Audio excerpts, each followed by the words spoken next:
Side opening നിലനിർത്തിക്കൊണ്ട് സേഫ്റ്റിയോടുകൂടി ഇവിടെ എങ്ങനെയാണ് ഈ ഒരു ഡിസൈൻ ഇംപ്ലിമെൻറ്റ് ചെയ്തിരിക്കണമെന്ന് നോക്കാം. ഇത് ആക്ച്വലി ഒരു MS ഫ്രഞ്ച് ഡോറായിട്ടാണ് ഡിസൈൻ ചെയ്തിരിക്കുന്നത്. കുട്ടികളുള്ള ആൾക്കാർ അല്ലെങ്കിൽ കുറച്ചുകൂടി ഏജ്ഡ് ആയിട്ടുള്ള പാരൻസ് ഉള്ള വീട്ടിലാണ് ഈ ഒരു സേഫ്റ്റി കൺസേൺസ് വരുന്നത്. സേഫ്റ്റിക്ക് ഒട്ടും കുറവ് വരില്ല. അറ്റ് ദ സെയിം ടൈം നമുക്കിതെല്ലാം ഓപ്പൺ ചെയ്ത് വെക്കാൻ പറ്റും. അപ്പോൾ നമുക്ക് നാച്ചുറൽ ലൈറ്റ്, വെന്റിലേഷൻസ് എല്ലാം പ്രോപ്പറായിട്ട് കിട്ടും. നമുക്ക് കറക്റ്റായിട്ട് ലോക്ക് ചെയ്യാം.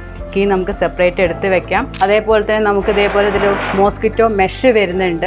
കുറച്ച് ഗസ്റ്റൊക്കെ വരുന്ന സമയത്ത് ഈ ഒരു ഓപ്പണിംഗ് ഫുൾ ഓപ്പണിംഗ് ആണെങ്കിൽ കുറച്ചുകൂടി കാണാൻ ഭംഗിയുണ്ടാവും. നമുക്കതിൽ ഒരുപാട് ഓപ്ഷൻസ് ഇന്ന് അവൈലബിൾ ആണ്. UPVCയിലുണ്ട്, അതേപോലെ തന്നെ നമുക്ക് വുഡിൽ ചെയ്യാൻ പറ്റും, MS ചെയ്യാൻ പറ്റും. വുഡിലും UPVCയിലും ഒക്കെ ചെയ്യുന്ന ആൾക്കാർക്ക് ഒരു സേഫ്റ്റി കൺസേൺസ് ഉണ്ട് എന്നുണ്ടെങ്കിൽ നമുക്ക് അഡീഷണൽ ആയിട്ട് പുറത്ത് റോളിംഗ് ഷട്ടർ കൊടുക്കാം. അതിനും N number of designs available ആണ്. Thank U.